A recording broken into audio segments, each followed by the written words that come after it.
And Bob is chair. So, good morning, committee, and, it's, for the people on the screen, the Senate Agricultural Committee, it's Friday, March 24th. And we have, our new, Sergeant. are you still just a sergeant, or? They gave me some arms. Oh, yeah. Yeah, I knew Sergeant Bernadette, Kessler, and our new police chief, Yes, chief of police, and Agatha, would you like to start? and Yes. Introduce our. I'd love to. chief? Can I also bring John and Janet to the table with me? Would you join us? Yeah. Okay. Thank you. Good morning. Yeah, So, welcome to the Ag Committee. thank you, Senator Sarr. It's good to be here. For the record, Agatha Kessler, Sergeant at Arms, and I'm joined today with John Polway. He's our new chief of police. He started on Monday.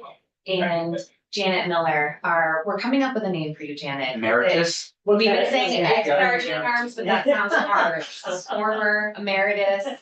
And we're here to kind of just talk about consultant, yes, guru, mentor. There's lots of words that can be used for Janet. I do want to say just kind of the transition is going, I think, very well. This morning we said 2 thumbs up, but Janet said 4 thumbs up. I'm watching how Janet works. I've seen how Janet works for many years. And the consensus is that everyone was very worried about Janet leaving. And so someone asked, what are your ideas? What do you want to change? And I said, at this point, nothing, because there was so much concern about change. And if it's going well, then why change it? So I've been just very blessed and honored to be able to observe Janet and see how she fixes all the problems, big and small, every single day. So the transition, I think, is going smoothly.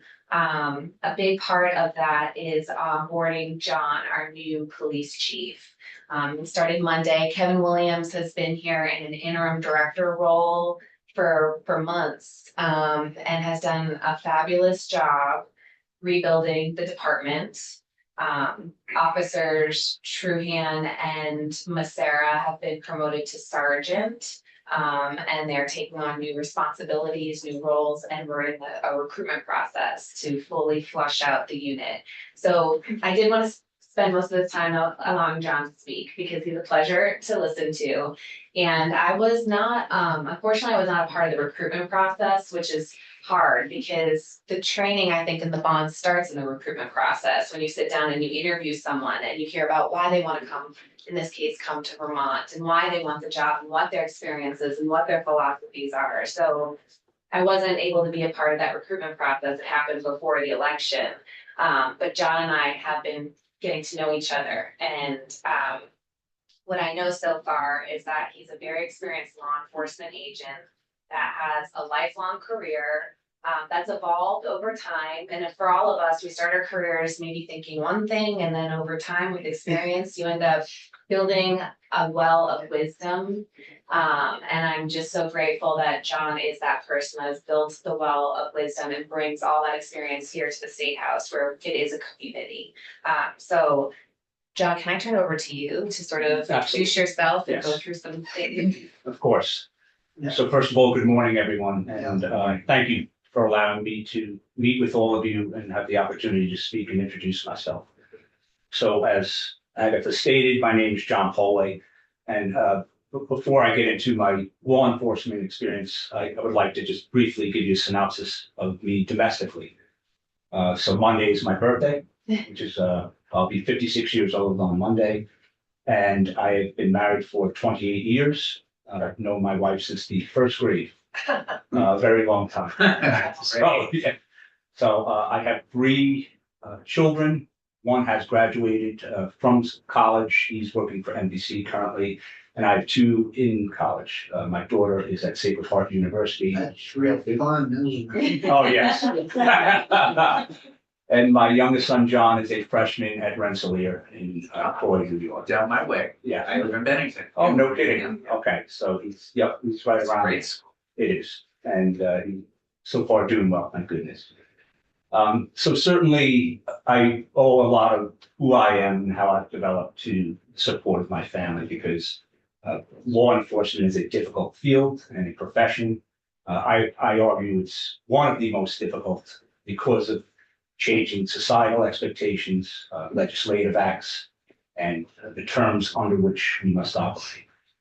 So thankfully, I have a good support system.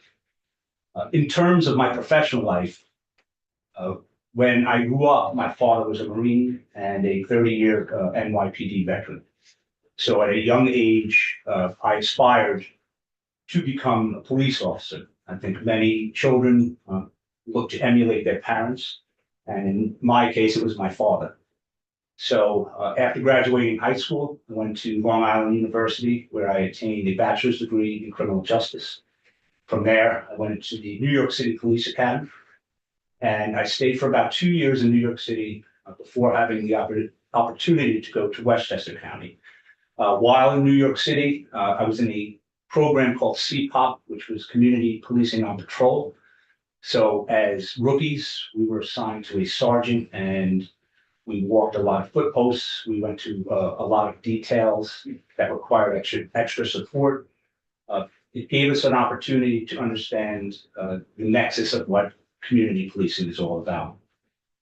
In Larchmont, I was fortunate enough to be picked up by them, and I served in every capacity except for captain.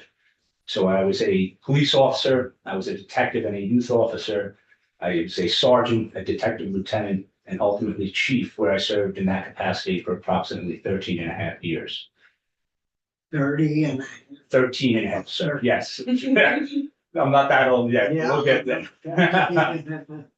So certainly I have varied experience, and that has given me really a holistic understanding of law enforcement as a career and as a profession, and as it relates to the communities that you serve. I always felt it was important to continue training and educating myself and to stay engaged in the process so I could be as effective as possible. So in 2005, I went back to school. I went to Marist College, where I attained my master's degree in public administration, and that was in 2008. And in 2016, I was fortunate enough to be selected to attend the FBI National Academy. So at that point, I lived in Quantico, Virginia, which is essentially a big Marine Corps base. It houses the DEA and the FBI academies. So we lived on the base for a 10-week period. It was an intensive course of study, which was in police and social sciences and counterterrorism specifically. So I learned a lot, and there were many different components to the National Academy, and I took several key components, really, things that I felt were more important than the rest. The first was taking care of our people. So we had aside from the academic portion, we had a physical regime that we had to attend to multiple times a week. And that culminated in the Yellow Brick Road, which is a 6-mile Marine Corps designed obstacle course, which I was fortunate enough to get through. And I received a yellow brick as a result. So if you go into my office, you'll be seeing the yellow brick. But it was really about taking care of yourself, and therefore, as an extension, taking care of your people. Making sure that they were trained, that their mental and physical well-being was accounted for, that they were as prepared as they could be to serve the community, which was very important. So first taking care of yourself, and then again, extending it to your people. Best practices and standards was another one. What are we doing to make sure that we are using the most up-to-date standards, things that have been tested and proven to be reliable, and how do we apply that to our job? Before I left, we were in the process as an agency of getting accreditation, which is essentially best practices and standards. So I would certainly at some point look to perhaps see if this agency could be brought up to that level accreditation. it's a longer term goal of mine, but something that I have in the back of my head for sure. And the last was networking.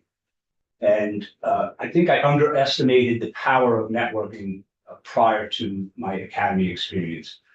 Though I understood its value and that you needed to know the stakeholders that were around you internally and externally. But my academy class consisted of 48 states were represented and about 15 or 16 different countries. So I was able to interact with individuals and get a broad array of opinions and learn about their experiences and how they tackled the issues that we all faced. And that was the interesting thing. It didn't matter where you were, even in the country or around the world, law enforcement issues and concerns in general existed everywhere. And then how do we go about resolving those things? So in my quad, and we were like in a quad setup, my roommate was from Iceland. One was from Georgia, one was from New York City, but I had interactions with all my classmates. So it was a wonderful experience. I still interact with them via social media. I still I'm part of the FBI National Academy Associates, which is a professional, it's like a organization where we can all get together and go to trainers and continue to develop as law enforcement officials. So I took all of that, and I when I came back from the academy, the lessons that I learned, I began to apply them to my job, and it really made a significant difference in our approach to things. So that's really my plan here. I'm going to continue on that path, and I want to raise the professionalism of my officers. I want to make them as trained as possible, and making sure that we're engaging this community. It's really about community policing, engaging this community in a meaningful way. We're here to serve, not only Agatha and Janet, but all of you and people that come here, the staff, the visitors, all of you. So, but in my capacity also as chief, I served as the emergency response coordinator.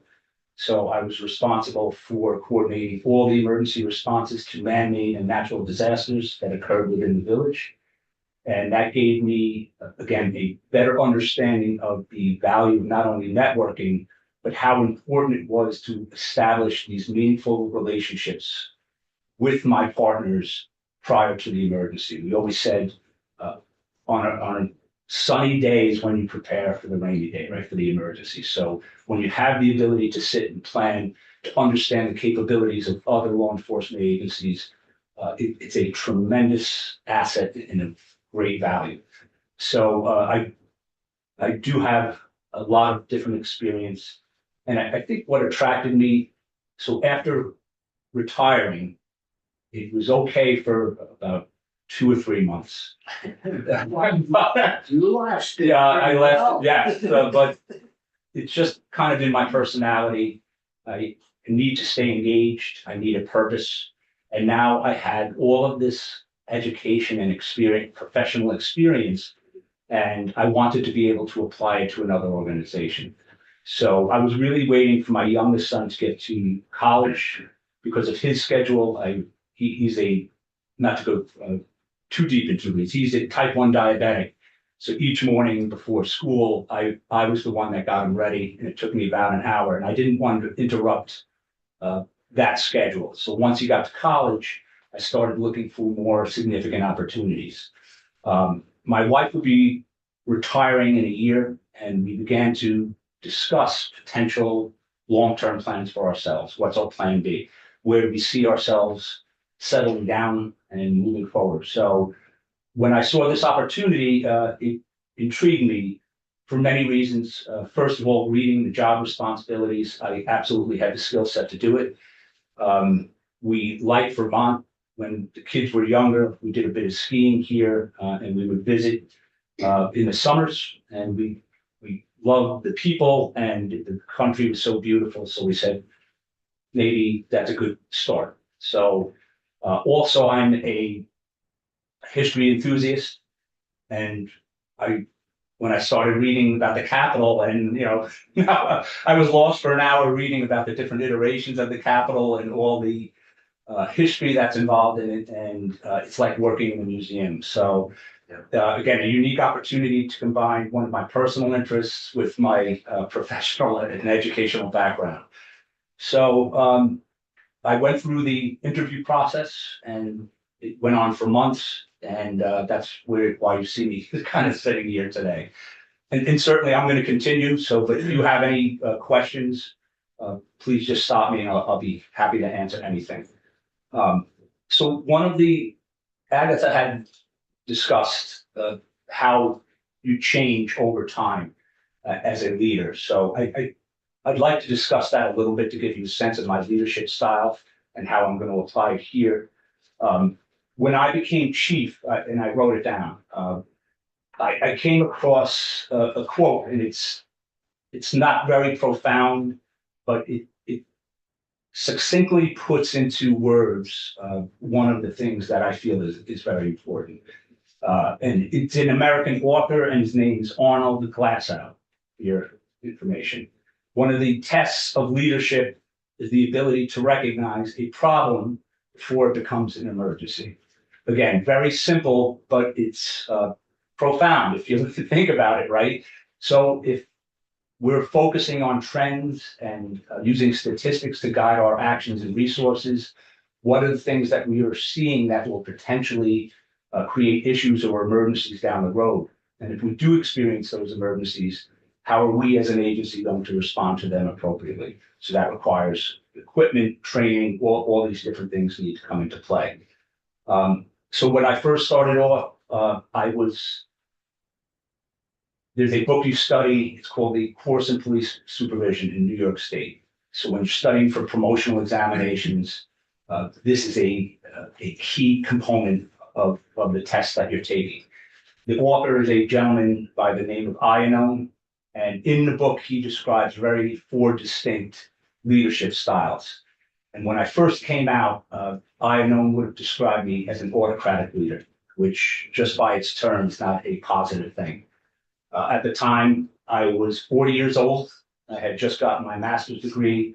I was the youngest chief in Westchester County, and I guess my ego was in control. So I felt I was going to make the decisions. They had put their trust in me. All of the decisions needed to come through me. And as a result, the operations of my department quickly bottlenecked, and we were not efficient at all. I had a good friend who had a very candid talk with me, and he said, "You need to change your style." And one of the consequences of that also was I was not developing the people underneath me. All the decisions were made through me, then nobody else was developing, and that was a problem. So over the course of 13 years, as I began to shed my ego, I think that was the most liberating thing as a leader, because now you're not serving yourself, you have the ability to serve others. That's what the key is, right, to an effective leader, I think. And that's what I grew up because of my father, his military experience, it was service above self. So that was kind of what I took on. But I developed into a more democratic leader, I know would describe. And I began to work in collaboration with others. Staff meetings were a big part. I would have staff meetings monthly. So all of the supervisors from the rank of sergeant and above, we would get together and talk about the issues and concerns that we had, trying to get on the same page, and how are we going to form positive action plans to kind of deal with that. And I began to push all of the responsibilities of the department down to the lowest level possible. So all staff assignments, if a police officer could do it effectively, if he had the authority to do it, that's where it went. If it was fleet maintenance, firearms, defensive tactics, property and evidence, it all got pushed down to the lowest level possible. What this did, we began to develop my staff. They were becoming educated. They had to take classes. They were taking on new experiences that they had never had before. It was building their confidence and their skill sets. And that's when I realized that as a chief, or I think as any leader in any position, you're merely a steward of your position. It's only for a finite period of time, right? I'm going to serve for the time I'm going to serve, and then it has to be passed down to the next group. And have I prepared them adequately? Have I brought them up to a leadership level that is sufficient? Have I trained them? Have I developed them? So that was my approach. So again, I'm going to continue that as I'm here and do the best that I can in bringing this group up to that level. The two key components in that, in speaking of this department, are Chris and Sarah. So they've been here the longest. Chris has a little bit more extensive experience working for the city. He has about 21 years, but they're both sergeants right now. And I had a talk with them this week, and I said they were going to be key components in professionalizing the department and bringing it up to a higher level. Because what we present as we're backfilling open vacancies, the people that we bring in are going to only know the reality that we present to them. And if now we say, this is our plan, this is what we're going to do, that's the reality that these new officers are going to understand. So now it becomes part of the solution. And that's going to be our approach. So in no small way, they're going to be part of the heavy lifting in developing and training our new officers and making them part of this environment. So that's a bit about leadership. And from my perspective, my philosophy here will be really the service and educational role of law enforcement. I believe that public safety is an institutional responsibility. We have a small number of police officers, of physical officers here. So the responsibility falls to all of us. We have been charged with keeping the occupants of this building safe, the building itself and the occupants, that includes staff, visitors, the General Assembly, everyone. We cannot be everywhere. So as I continue to educate everyone and my officers, you then become part of the solution of public safety. So as we do training sessions, and hopefully we'll be able to get a training session in before the assembly session is over. It's simple things that we can do as we go about our business each day in the building to bring awareness to deficiencies or suspicious incidents or anything that might be an emergent condition. So that includes sitting in a room, and my children, they can't stand hearing, but situational awareness is something you'll hear out of me all the time. Knowing your surroundings. When I'm a good observer, and when I walk around the building and I just stand and I look at the interaction between everybody, everyone is so engaged in their process that I think you fail to pick up your head once in a while and say, where am I? And if an emergency happened right now in this room or somewhere else, what's the closest egress? Or what other actions can we take to support each other or help each other? If there was an active shooter, if there was a fire drill, if there was a medical emergency. I think those are three of the big things that we need to be concerned about, certainly in this building. This building and the people, the elected officials in it, represent government, and there are people who are adverse to that. So, which is true, you can certainly look about. In fact, statistically, the incidence of violence against elected officials is occurring on the state and local level, as opposed to federally.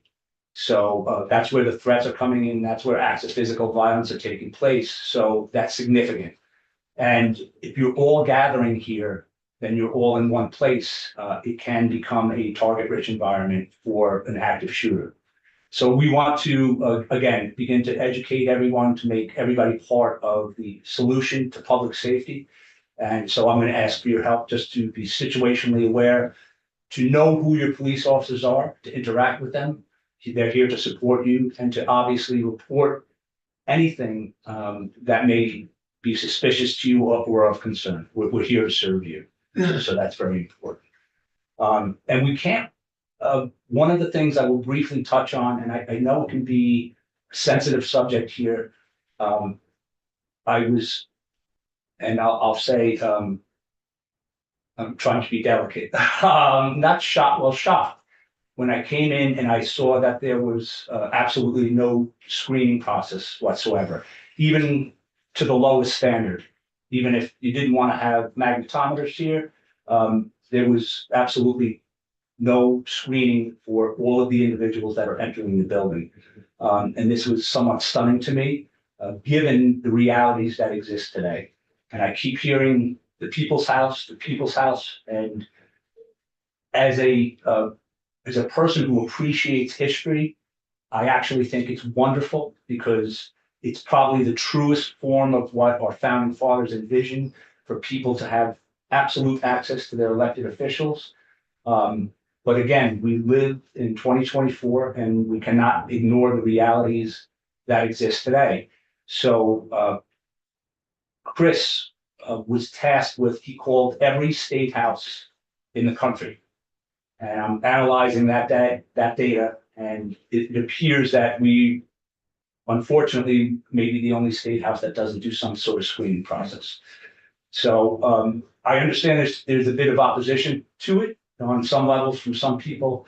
So I'm going to try to overcome that through hopefully small incremental steps, and then build upon that, and we'll see where we can go from there. But certainly can be statistic and data driven, and if I need to see people on the side to kind of change their opinion, I would be happy to do so. Again, I talked about security issues, and I think evacuations in terms of fires, active shooter, or medical emergencies are three of the big concerns. We have a diverse group here, and there are a lot of different things that can happen. We're going to focus on being able to respond appropriately to all of those different things. That being said, that requires me to establish relationships with all of our external partners, all of the emergency services that exist. I'm already receiving intelligence reports from the state of Vermont. I've had my first meeting with the Vermont Association of Chiefs of Police. And speaking of networking, a wonderful email that I got my second day here was from a gentleman named Brad Vale. And Brad is the chief of police for the city of Barrie, and I called it Bar when I first got here. Brad was in my National Academy class, and he recognized me, and again, a small community, right? And but he recognized my name. I had known him in the academy. He reached out with an email, and he said, anything that I can do to further your tenure here and your goals, please let me know. Obviously, my experience is in New York, so I have to learn the Vermont way, and that's going to be important. But I have an ally immediately, somebody that I'm familiar with, who I've gone through training with, that I trust, and he's right around the corner. So that was great. But I need to continue to build on those relationships. Monday, there will be some law enforcement officials coming here to meet me in person, and that's going to be a big part of me being effective as a police leader in Vermont.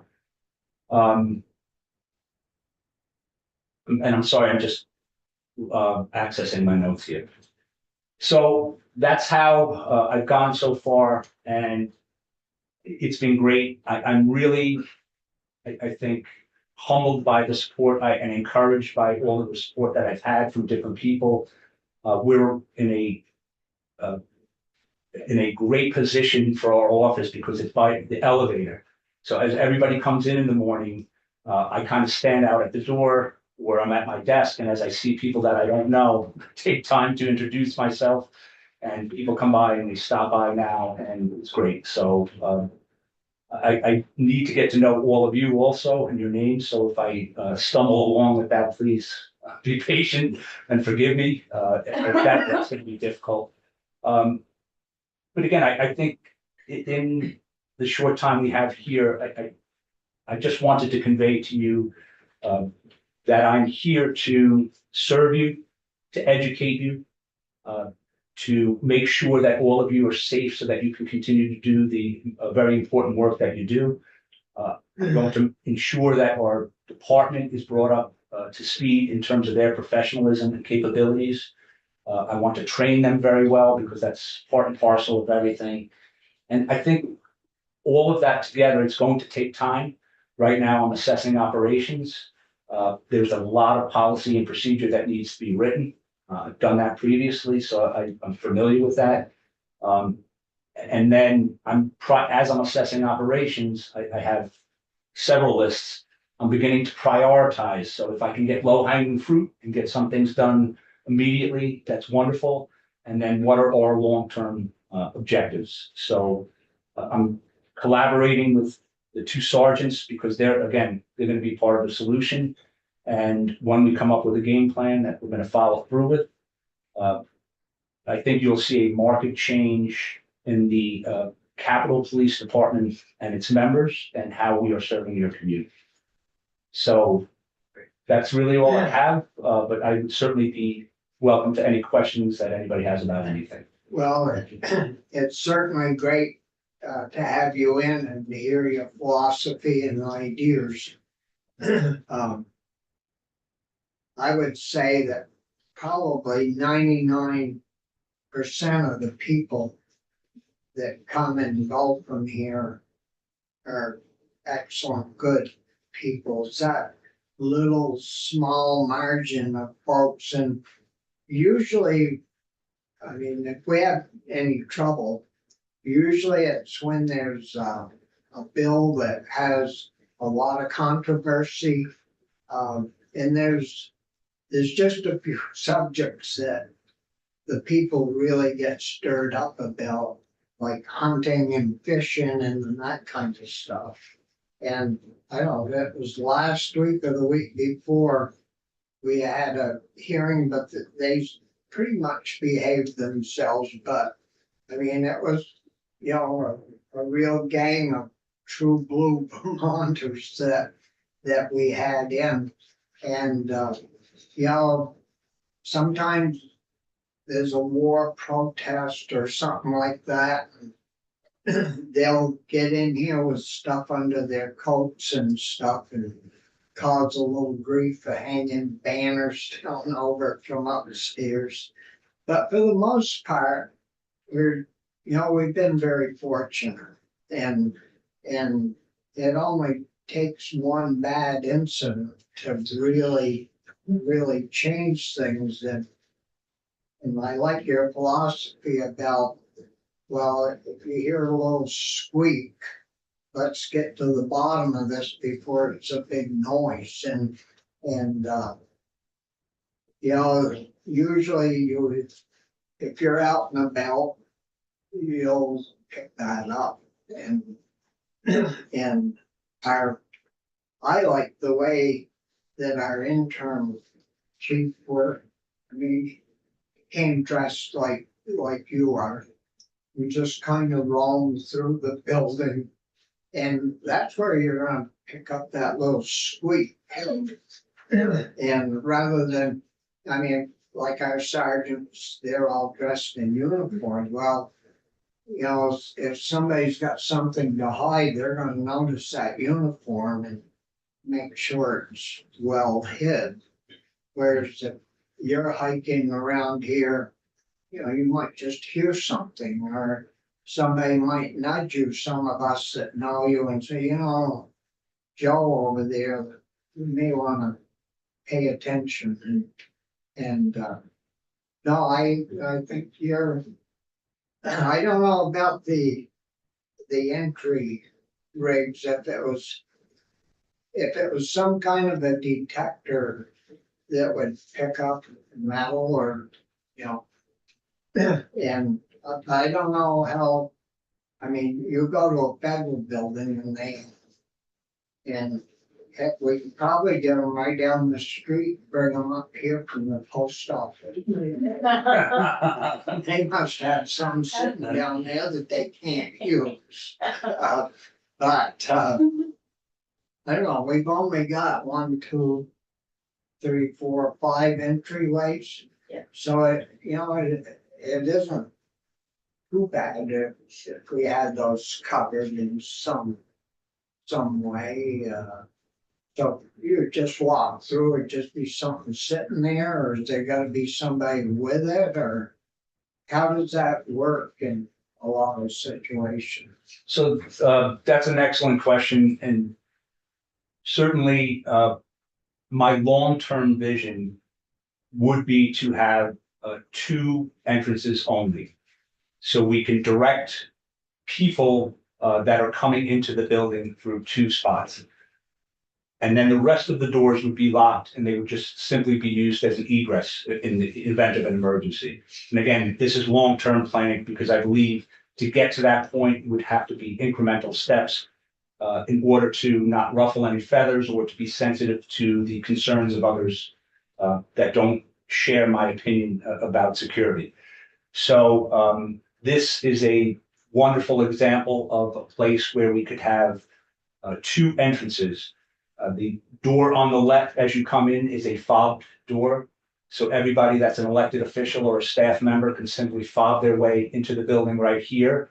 And then directly ahead would be where everyone else comes through. So now when you're controlling the movement of the people that are coming into the building, that's when you can use observation, your senses, or in, again, long-term planning, a magnetometer. So everyone has to pass through that. Is it just so happens the gentleman that's responsible, he works here part-time. On my way out the other day, I was introduced to him and I wound up speaking to him for about a half hour, and he runs the program for the judiciary and he works here part-time. So he said the technology on the magnetometers is such now that it can be so sensitive that it can simply detect a weapon or an IED. So if we can convey that and say, look, we're not trying to be overly intrusive, but we're just looking at really safety. He said we can give a class into elected officials to show them the technology, to show them how it works. He can teach the people if we ever went to that. He could actually teach everybody to use it. He does it all around the state. And this is a local resource that I just learned about a day or two ago. And he can get us to the vendor that supplies the machines. And we talked about entrance points and funneling people into one area for safety purposes. So there were a lot of good thoughts that we were kind of kicking around. And again, even if we would just start with a two-door system and we just had an officer or two just observing, nothing else, just simply observing. And then if they see something suspicious, kind of pull them to somebody to the side and maybe just have a conversation with them and determine where they're going or if they have anything on them. This way, we can build on that success, right? So what we want to do ultimately is change behavior. So now, I'm sure at first people will say, well, why do I have to come in here? I've always come in this door. And there will be pushback, and that's normal. As human beings, I think change is difficult for whatever reason. It always is. So you have to be sensitive to that. So now if we start with the simple change of two-door system, only two ways into the building, everything else is locked, it immediately makes us safer. We can just have simple observations by our officers and then again, build on that. So do you get in with your card, the other doors, or the public entrances would be two? No, one straight ahead here, right behind us, and the door to the left would be for staff and elected officials. Again, it's fobbed. So your ID gets you in. Work on the Correct. door here. Possibly the Lincoln door too. When we Yeah. discussed Yeah. the Lincoln door. So then if we wanted to separate the public from elected officials entirely, we could use the Lincoln door and remove that. But Yeah. Another concern is the coat room. And simply because everybody's stuff is mixed together. So now if I had ricin or anthrax, we're not even that. Fentanyl is widely available in any larger town or city across the entire United States. A small dose can kill everyone in this building. If I were to spread some across a couple of coats in the coat room, and I always look at worst case scenario because that's my training. So that's an issue. We could have a real serious emergency on our hands by one actor. He has access, or he or she would have access to that because it's an open venue. And we're mixing the elected officials with the public. So again, somebody could potentially do harm to a great number of people. Fentanyl was designed in 1972 for veterinarians. It was a tranquilizer for giraffes and elephants. And that's why it's so potent when you think about the mass and the size of giraffes and elephants. So a tiny dose of it is lethal to a large group of people. So those are just observations I share with you because as I move forward, I don't want that to be the first time that you potentially hear it. I do want to institute some changes. There may be some pushback. I do want to do it slowly so that we do accommodate those that are a bit more adverse to enhanced security measures. But I think in terms of my responsibilities to you and to everybody that comes here, we need to do something and start moving in a positive direction. One thing about that is it's an election year. So if some of those more controversial issues happen over the summer, that a new group will, there'll be, I don't know, 25, maybe 30 new people. So that cuts the number of older people, the percentage is a lot less. And so the new people, well, that's just the way it is down there. And so you only got 100, say 100 or 120 to get their minds to working in the right direction instead of all 150. Less old farts like you and me. That's like us. That's what we were thinking. That's a wonderful point, and it really was what I was talking about with my department earlier. So now, if the people coming in only know a new reality, that's on what they know. So I wouldn't do anything until the session is over. And let's say the fiscal year begins July 1st. July 1st, this is the new policy, so that everybody coming in January to the new session, this is the new reality that this is where we have to go now. Yeah, And I think that's the easiest way to do it, and it doesn't disrupt anybody now or the efforts that you have going on. It's not something you have to concern yourself with. We could start new when the new fiscal year begins, and it's now the policy moving forward. well, and you'll have, some summer people, some of legislators being on summer committees that will see it and they'll get used to it. And no, it change is crazy. I mean, people hate change. And if you do it gradual and explain well, like you have here this morning, why you're doing it. That's half the battle, maybe 90% of that. And no other questions from committee. Thank you. Is that welcome? Glad you're here. Thank you. I appreciate that. That's that. You don't get any questions? Maybe next time. Sorry, he needs drill. No, well, congratulations Yes. on your appointment and good luck to you. Thank you. And are you gonna live near here or? I'm probably less than a mile away, and I'm So, right up Terrace. Yeah. And so I not far often observed if I had a bicycle, if I didn't pedal, I could probably come right into the parking. So I get one of those electric ones and you wouldn't have pedal back. Yeah, that's true. But I would certainly I'd just like to take the opportunity to thank all of you for allowing me to speak today and to introduce myself. I think that's important.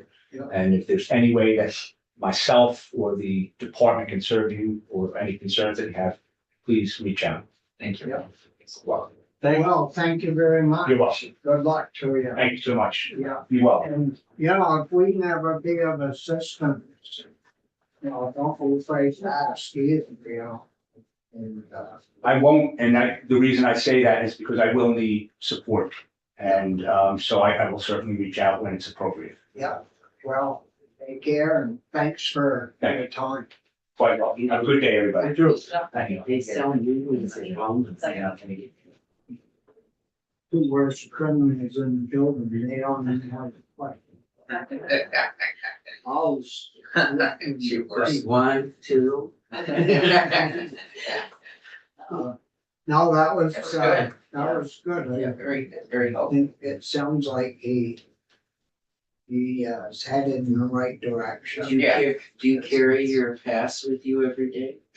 I don't. No. Well, we'll keep you out of the building. No, you don't absolutely need to do it. You come in the doors that are, After 7 a.m. After oh, that, is that what it the is? doors that they're gonna have those little detectors there. Yeah. I know there are some state houses that are actually locked Huh? and you cannot get in. Really? That's terrible. That's what I hear. Without a, You can make an appointment and even to visit? Yeah. Oh, wow. Well, you know, somebody mentioned that to me. Yeah. Huh, that's I interesting. don't, I mean, I hope we don't ever get there. I guess one of the ones that are gonna need a little convincing because Oh, I kind of like the way it is, but I'm aware and I Yeah. understand that life is changing. Changing, yeah. but if you had these detectors at the two main doors. Right. And if you went through and the buzzer came, the buzzer went off in their office, Like you, why do you need somebody sitting there? if I ski and you get on the lift, I just have a card. I have it in a pocket. Oh, yeah, that's Jacket. true. You just walk And you up. just, and the gate opens and you go through, so. Yeah, those are great. I'd rather have that than something that I have to move off of my pants every night and do that. Oh, I see what you, yeah. They could probably put a little something right in your eye. I have, my Epic Pass just sits in a pocket here You know, in my jacket. And I- you don't have an implant that open it for you. I get Seems like you could do that. I find that the little thing that I They're have. right next to your pacemaker. That you're, thank you for saying I have a heart. I didn't say that, it's a pacemaker.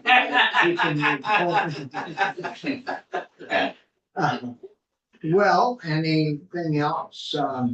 Hopefully next week, we're gonna get back on the schedule that a little more.